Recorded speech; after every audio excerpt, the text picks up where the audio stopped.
नमस्कार, आप देख रहे हैं खबर उत्तराखंड। मैं हूं आपके साथ तनवीर। रुक करते हैं खबरों का, लेकिन उससे पहले एक नजर डालते हैं इस वक्त की हेडलाइंस पर। उत्तरकाशी के साड़ा और उपराड़ी गांव में भी धराली जैसी आपदा का खतरा। भूवैज्ञानिकों ने दी चेतावनी, 17 सालों से नहीं उठा ठोस कदम। टिहरी में भाजपा समर्थित सोना सजवाड़ ने वापस लिया नाम। अब 7 जिलों में 14 को जिला पंचायत अध्यक्ष का चुनाव। उत्तराखंड में चुनाव आयोग का 6 साल से चुनाव नहीं लड़े 11 दलों को नोटिस, 27 अगस्त तक मांगा जवाब। सुप्रीम कोर्ट के निर्देश के बाद देहरादून में आवारा और खूंखार कुत्तों पर शिकंजा कसने की तैयारी, नगर निगम बना रहा कार्य योजना। उत्तराखंड की जेलों में कैदियों की खराब स्थिति पर नैनीताल हाईकोर्ट गंभीर, दायर हुई जनहित याचिका। उत्तराखंड में भारी बारिश का कहर, कई जिलों में रेड अलर्ट जारी, चारधाम यात्रा बाधित। आप देख रहे हैं के न्यूज, खबरों का सारथी। और चलिए अब रुक करते हैं खबरों का। खबर देहरादून से है, जहां उत्तराखंड सरकार ने नदियों के किनारे नए निर्माण कार्यों पर पूरी तरीके से बैन लगा दिया है। मुख्यमंत्री पुष्कर सिंह धामी की सरकार द्वारा लिया गया ये फैसला प्रदेश भर में लागू होगा। इस आदेश के तहत अब नदियों, नालों और जल स्रोतों के किनारे किसी भी प्रकार का नया कंस्ट्रक्शन नहीं किया जा सकेगा। देहरादून के जिलाधिकारी सविन बंसल ने इस फैसले के मद्देनजर सख्त निर्देश जारी किए हैं। उन्होंने कहा कि नदी किनारों पर अतिक्रमण और अवैध निर्माण न केवल पर्यावरण के लिए हानिकारक है, बल्कि आपदा के दौरान जनहानि का कारण भी बन सकते हैं। डीएम बंसल ने चेतावनी दी है कि इस नियम का उल्लंघन करने वालों के खिलाफ कड़ी कानूनी कार्रवाई की जाएगी और अवैध निर्माण को तत्काल ध्वस्त किया जाएगा। ये फैसला राज्य में आपदा जोखिम को कम करने और प्राकृतिक जल धाराओं के संरक्षण को सुनिश्चित करने के उद्देश्य से लिया गया है। प्रदेश सरकार का ये कदम पर्यावरणीय संतुलन बनाए रखने और प्राकृतिक आपदाओं से निपटने में मददगार साबित होगा। डीएम बंसल ने सभी संबंधित अधिकारियों को इस आदेश को सख्ती से लागू करने के निर्देश भी दिए हैं।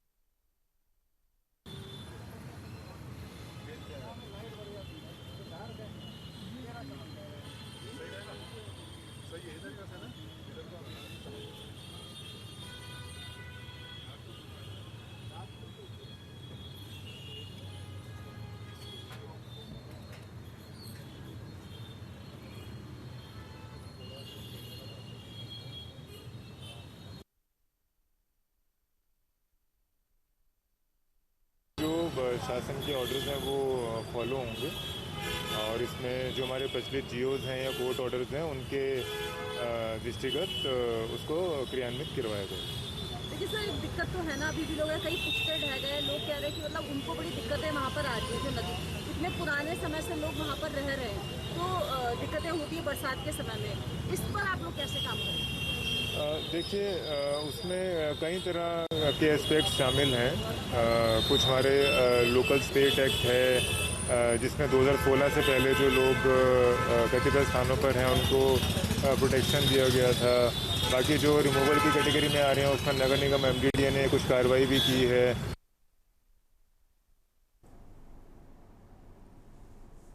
और अब खबर देहरादून से है, जहां आपदा में 68 लोगों की लापता होने की पुष्टि हुई है।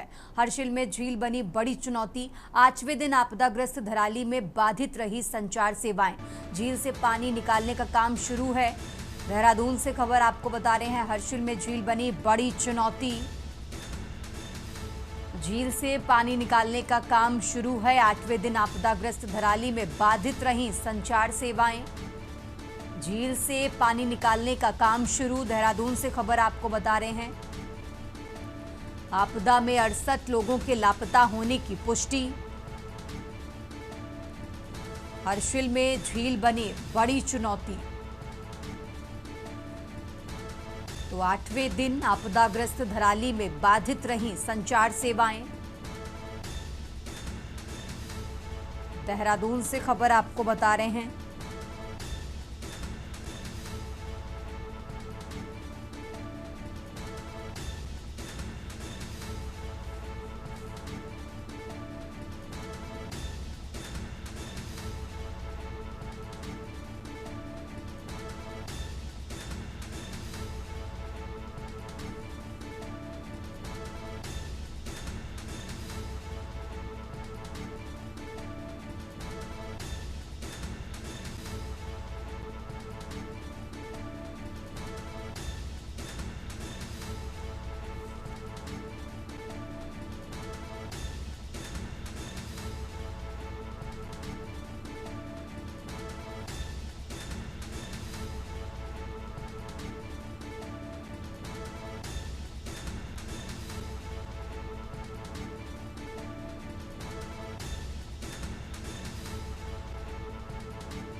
आगे बढ़ते खबरों में, खबर देहरादून से है। उत्तराखंड में मौसम से अभी राहत नहीं मिली है। आज व कल भारी बारिश का रेड अलर्ट जारी किया गया है। देहरादून सहित कई जिलों के स्कूल बंद हैं। सभी डीएम को सतर्क रहने के निर्देश जारी किए गए हैं। भारी बारिश से जल भराव, भूस्खलन का खतरा बना हुआ है। तो देहरादून सहित कई जिलों के स्कूल बंद हैं। सभी डीएम को सतर्क रहने के निर्देश जारी किए गए हैं। तो भारी बारिश की वजह से भूस्खलन का खतरा लगातार बना हुआ है।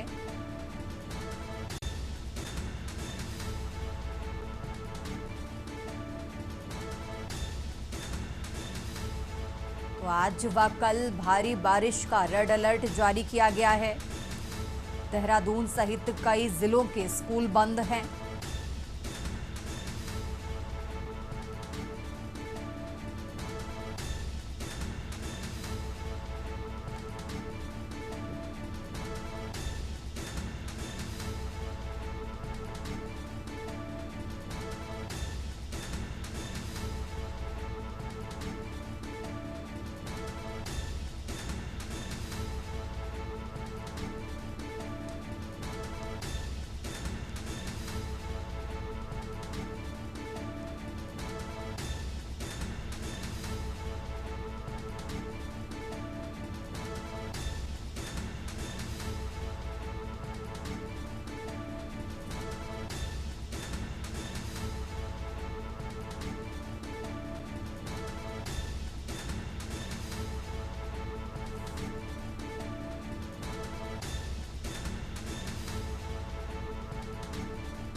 और अब खबर उधम सिंह नगर से है, जहां कुछ दिन पहले हुई फायरिंग के मामले में गिरफ्तार आरोपी चंदन उर्फ नंदन को पुलिस ने जेल भेजा था।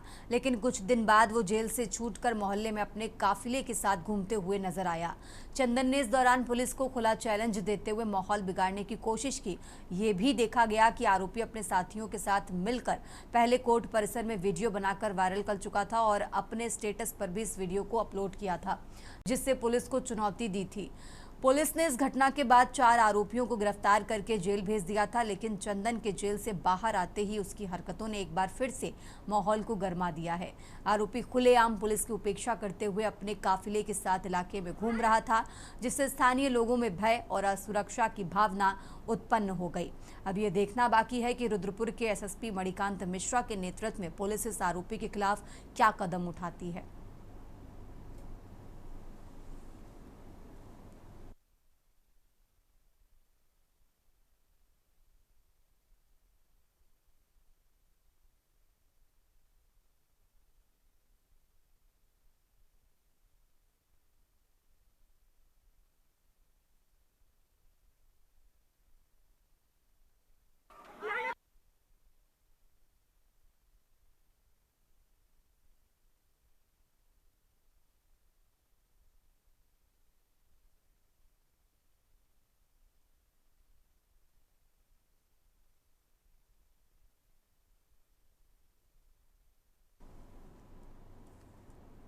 आगे बढ़ते हैं खबरों में। खबर डोईवाला से है, जहां विश्व हाथी दिवस पर लच्छीवाला रेंज में हाथी की चिट्ठी अभियान के तहत एक विशेष गोष्ठी आयोजित की गई, जिसमें विधायक ब्रजभूषण गैरोला व नगर पालिका अध्यक्ष नरेंद्र सिंह नेगी सहित अन्य पर्यावरण व पशु प्रेमी शामिल हुए। गोष्ठी में मानव और हाथियों के बीच बढ़ते संघर्ष पर गंभीर चिंता जताई गई। वक्ताओं ने कहा कि जंगलों में लगातार हो रहे अतिक्रमण और मानवीय गतिविधियों के कारण हाथियों को स्वयं का जीवन संकट में महसूस हो रहा है, जिससे वो हमलावर होते जा रहे हैं। वन क्षेत्राधिकारी मेधावी कीर्ति सेठी ने बताया कि हाथी अत्यंत समझदार और शांत प्रवृत्ति का जीव होता है, लेकिन आवास क्षेत्र में अनाधिकृत हस्तक्षेप संघर्ष की स्थिति बना देता है। डोईवाला विधायक ब्रजभूषण गैरोला ने कहा कि हमें हाथियों के प्राकृतिक रहवास को सुरक्षित रखने की आवश्यकता है। ये संघर्ष सिर्फ वन्य जीवों का नहीं बल्कि मानव समाज का भी है। यदि हम समय रहते नहीं जागे तो दोनों के लिए खतरा बढ़ जाएगा। वो भी स्थिति लोगों में बोलते हैं आप जानवरों को ले जाओ, तो ये हमारे लिए बड़ा चिंता।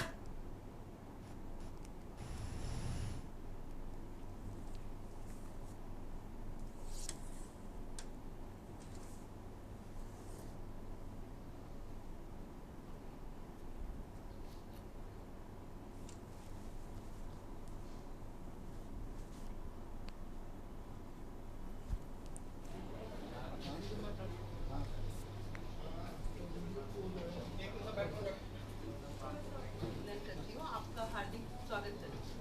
तो सबसे पहले तो आज के इस आयोजन के जो हमारे मुख्य अतिथि कि हाथी दादा सहमे सहमे सोच रहे परेशान कि ये ही मनाने की जरूरत पड़ रही है, क्योंकि कहीं ना कहीं एक बहुत बड़ा अंतर आ रहा है लोगों में, समाज में और फॉरेस्ट वालों में। जैसे बहुत आसान होता है सर, लोग हमें बोलते हैं ये एक हादसे पर वो भी स्थिति लोगों में बोलते हैं अपने जानवरों को ले जाओ, तो ये हमारे लिए बड़ा चिंता।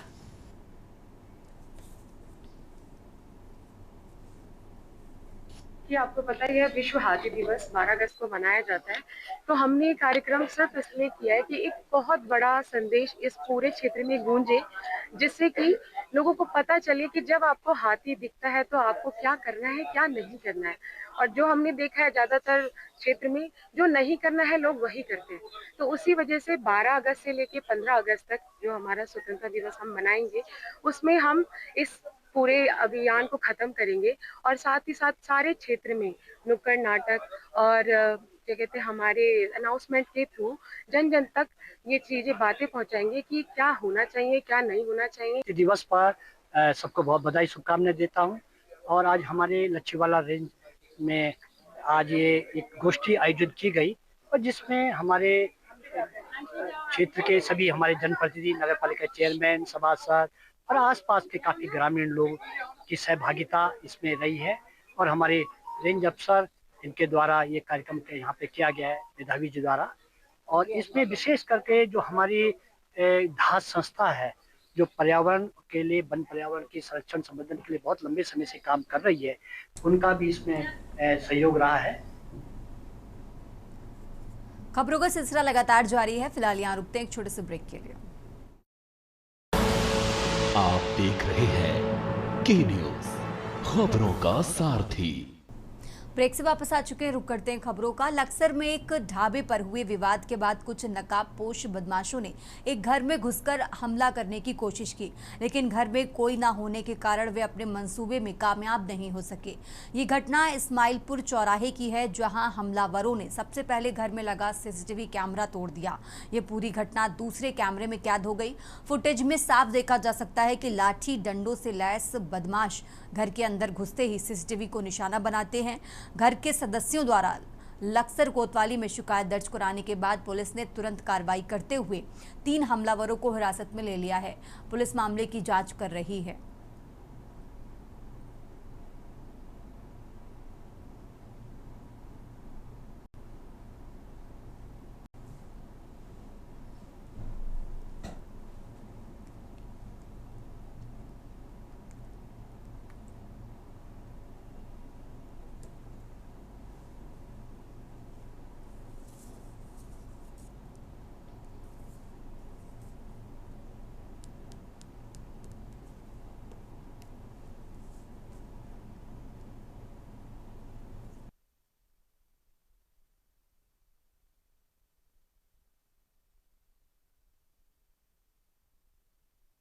इस्माइलपुर ग्राम में कुछ लड़के हैं जिनका मुंह पे नकाब लगा के सीसीटीवी कैमरे को क्षतिग्रस्त करने का वीडियो वायरल हो रहा है। इसमें पुलिस ने संज्ञान लिया है और पुलिस जांच में जुटी है। जो भी अभियुक्तगण इसमें प्रकाश में आएंगे उसमें सुसंगत धाराओं में मुकदमा दर्ज करके कार्रवाई की जाएगी। और अब खबर नैनीताल से है, जहां नेशनल यूथ दिवस 2025 के अवसर पर उत्तराखंड राज्य विधिक सेवा प्राधिकरण के तत्वाधान में उच्च न्यायालय नैनीताल में विशेष कार्यक्रम आयोजित किया गया। इस मौके पर उच्च न्यायालय के न्यायाधीशों ने अपने आवासों से पैदल चलकर न्यायालय पहुंचकर एक संदेशात्मक पदयात्रा की है। इस पदयात्रा में न्यायमूर्ति सुभाष उपाध्याय, न्यायमूर्ति आलोक वर्मा, न्यायमूर्ति आलोक मेहरा, न्यायमूर्ति आशीष नैथानी और पंकज पुरोहित और इसी के साथ न्यायमूर्ति रविंद्र मैठानी, वरिष्ठ न्यायमूर्ति मनोज कुमार तिवारी, न्यायमूर्ति राकेश थपलियाल सहित रजिस्ट्रार जनरल और विधिक सेवा प्राधिकरण के पदाधिकारियों ने भाग लिया।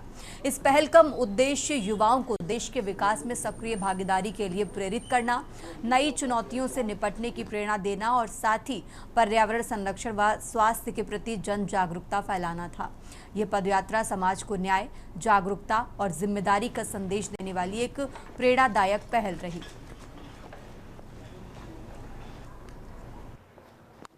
ये जो मैसेज है ये राज्य विधिक सेवा प्राधिकरण की तरफ से है। और अगर आप देखें आजकल उत्तराखंड में जो उथल पुथल हो रही है ये कहीं ना कहीं पर्यावरण संरक्षण की पर्यावरण के साथ छेड़छाड़ की वजह से हो रही है। तो पर्यावरण संरक्षण हमारा पुनीत दायित्व है। इस दायित्व को निभाने के लिए हमने ये प्रयास किया कि आज अंतर्राष्ट्रीय यूथ दिवस पर हर व्यक्ति यूथ की तरह व्यवहार करे। उसमें पूरे उत्तराखंड राज्य के सभी माननीय जजेस भी शामिल हैं, माननीय उच्च न्यायालय के जजेस भी शामिल हैं। उन्होंने एक संदेश देने की कोशिश की है कि कैसे हम पर्यावरण को संरक्षित कर सकते हैं, कार्बन का कम से कम उत्सर्जन हो, गाड़ियों से जो धुआं या प्रदूषण निकलता है वो कम से कम निकले, जिससे हमारे उत्तराखंड का पर्यावरण संरक्षित रहे और जो ये भयावह तबाही आई है ये ऐसी तबाही दोबारा ना आए।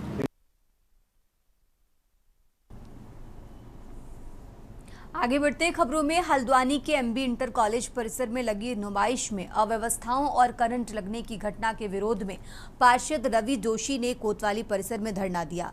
उन्होंने नुमाइश में नियमों की अनदेखी, खराब पार्किंग व्यवस्था और आम लोगों की सुरक्षा में लापरवाही का आरोप लगाया। धरने की सूचना पर सीओ नितिन लोहनी स्वयं कोतवाली पहुंचे और पार्षद को समझाया।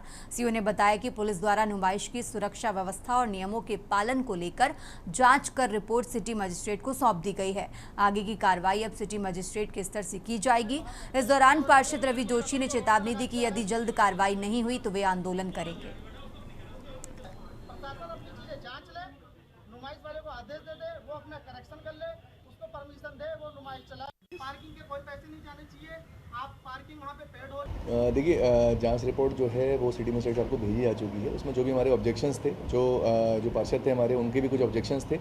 जिन चीज़ों में सत्यता पाई गई है उन सभी चीज़ों पे एक मजबूत जांच रिपोर्ट भेजी गई सिटी मजिस्ट्रेट साहब को। क्या कुछ अनियमितताएं पाई गई हैं? हाँ, कुछ चीज़ों में अनियमितता पाई गई हैं। जो एक्सपेक्टेशंस थी वो सारी चीज़ें पूरी नहीं हुई हैं, तो उसमें एलआईयू का इनपुट लिया गया है, हमारे थाने का इनपुट लिया गया है। उसके आधार पर जाँच रिपोर्ट बना के भेजी गई है प्रशासन को।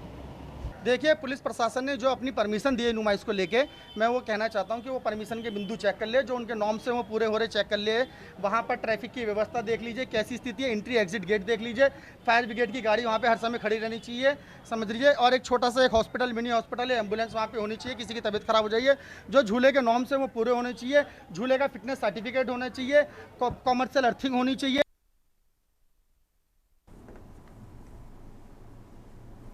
और अब खबर देहरादून से है, जहां हाल ही में प्राकृतिक आपदा से बुरी तरह प्रभावित हर्षिल धराली क्षेत्र पुनर्निर्माण और राहत कार्यों की जिम्मेदारी उत्तराखंड सरकार ने कर्नल अजय कोटियाल को सौंपी है।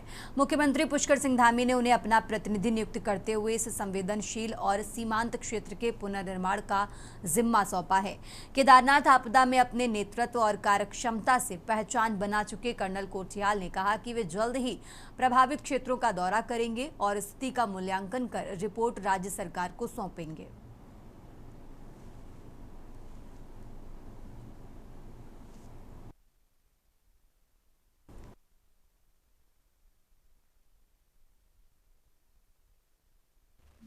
वैसे राजनीति सर केदारनाथ ही अपने आप में किसी कम नहीं, नहीं यार बड़ी है। तो एक तो सबसे पहला इम्पोर्टेंस तो है कि वहाँ पे जो लोकल दबे हैं और जो बाहर से जो टूरिस्ट आ रखे थे, जो वहाँ पे लोग काम कर रहे थे, होटल रिजॉर्ट वहाँ बन रखे हैं, उसमें अलग अलग जगहों से आके ना लोग काम करते हैं, तो उनको किस प्रकार से हम निकालने का प्रयास करें। उसके बाद में दूसरा इम्पोर्टेंस है कि अभी कुछ समय के बाद में जैसे ही मानसून खत्म होता है तो चार धाम यात्रा तो शुरू हो जाएगी। गंगोत्री धाम में दुनिया भर से जो श्रद्धालु एक भावना के साथ में आते हैं, उसको कैसे हम श्रद्धा को मेंटेन कर सकें, यात्रा को अनइंटरप्टेड कैसे बना सकें। तीसरा इम्पोर्टेंस है वो है इंडियन आर्मी के साथ में जुड़ करके।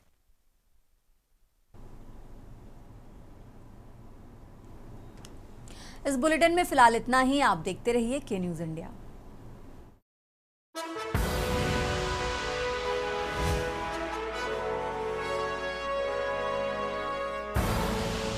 आप देख रहे हैं के न्यूज़, खबरों का